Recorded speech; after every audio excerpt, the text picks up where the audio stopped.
Je vais répondre à la question, la vraiment bonne question de Caro. C'est pas mal la question que je me fais le plus poser. En fait, je vais vous mettre en contexte. Quand j'avais 21 ans, j'ai écrit un livre fantastique. C'est la première partie d'une trilogie. J'ai jamais publié parce que je suis trop perfectionniste, puis on dirait qu'à chaque fois que je la lis, il y a tout le temps d'autres choses à changer. Je pense que c'est quelque chose qui est commun pour les écrivains. À un moment donné, il faut que tu accouches. Mais j'ai jamais fait le move.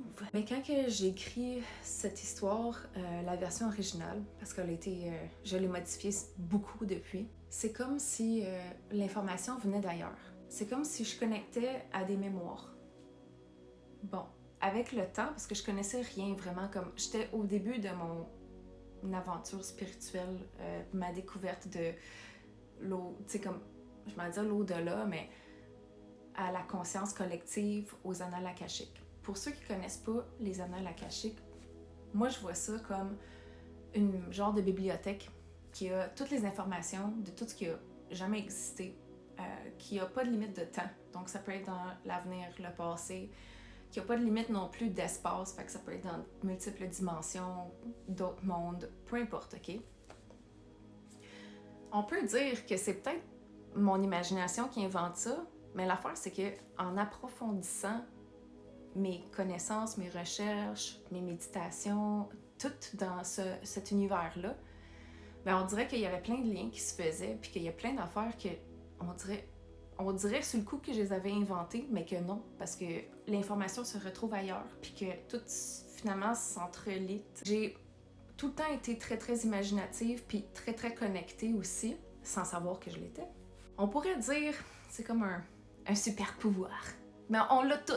C'est juste que à quel point qu'on l'aiguise, ce super pouvoir-là, dépend de à quel point que justement on travaille sur nous, comment qu'on l'utilise, comment qu'on joue avec, puis qu'on fait des essais. J'ai tout le temps créé. Mais quand j'ai commencé à plus comme à comprendre que nos pensées créent, puis que nos pensées, comment qu'on est, comment qu'on agit, ce qu'on se met dans la tête, influence le monde extérieur. Mais que aussi on est connecté à une source plus grande. Puis on a tout accès. Ok, je suis pas spéciale, là. On a tout accès. Et j'ai tout le temps dessiné. Sauf que, tu sais, mes dessins, c'était très animé, c'était vraiment différent que ce que je peins maintenant. Mais mes peintures, j'ai commencé ça après mon évolution spirituelle. Quand que je peins, souvent j'ai des visions. Puis je suis inspirée par tout. Tout m'inspire. C'est fou, là. Je vais voir une belle photo passer, une belle image, je vais voir quelque chose dans la nature, je vais voir comment quelqu'un va réagir, je vais voir comment une fille dégage une telle prestance, présence, puis on dirait que il y a plein d'informations ou d'images qui me viennent. Fait que moi, c'est très facile. J'ai juste à piger parmi les milliers d'images ou d'inspirations que je reçois, puis je crée à partir de ça. Fait qu'en fait, je pense que je manquerai jamais d'inspiration parce que, comme je dis, tout m'inspire. C'est juste le fait de les mettre en œuvre. Parce que, étant perfectionniste, justement, il y a des moments que je peux pas créer tout à fait ce que j'ai en tête. Parce que j'ai pas les skills. J'ai jamais étudié là-dedans, là. J'y vais très intuitivement, instinctivement, puis je suis autodidacte sur tout. Mais je pense que justement, ça l'amène un aspect à mon art qui me sort un petit peu de la masse parce que ça sort de nulle part, dans un sens. Les seuls comme moments que, mettons, j'ai besoin d'inspiration visuelle, c'est, mettons, pour les poses. Fait que j'ai une image, je sais comment que les personnages sont placés, les personnages, les âmes, parce que pour moi, c'est des âmes. Ça représente personne en particulier, ça représente l'énergie. Puis l'énergie se présente sous multiples formes. Mais dans mon art, j'aime représenter le masculin sacré puis le féminin sacré. Mon inspiration, c'est ça. Je reçois des messages, je reçois des images, pareil comme quand j'ai écrit mon livre. c'était canalisé. C'était des images qui m'apparaissaient puis que j'ai juste écrit, les scènes que je voyais. Fait que, justement, ça a fait que mon histoire est un peu décousue. Puis c'est pour ça qu'il a fallu que je la couse ensemble. Que je la coupe, c'est ça? Le terme, le verbe. Puis j'ai comme pas réussi à la rendre comme que je voulais, mais l'affaire, c'est que justement, il faut que je lâche prise parce que mes œuvres, c'est comme ça aussi.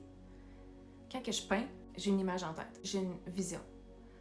Mais la réaliser telle que ma vision, avec... Tu sais, comme c'est flou, là. C'est souvent très, très flou. Et décousu. Fait que j'ai une vision originale, de base. Mais comme, où est-ce que je vais commencer? Mais, en la faisant, en la créant, ça devient autre chose. Parce que elle veut être absolument unique puis apporter sa propre énergie à elle. Je peins en m'inspirant de l'image, de la vision que j'ai, mais les couleurs, les coups de pinceau, la toile en tant que telle, le résultat qui se concrétise décide ce qu'il veut être. Fait que c'est comme vraiment un jeu avec l'univers où ce que l'inspiration, je la laisse aller. J'y fais confiance. Puis à un moment donné, il faut que je lâche prise parce que même si je réussis pas, par exemple, à créer exactement l'image que j'avais en tête, elle avait à devenir ce qu'elle est.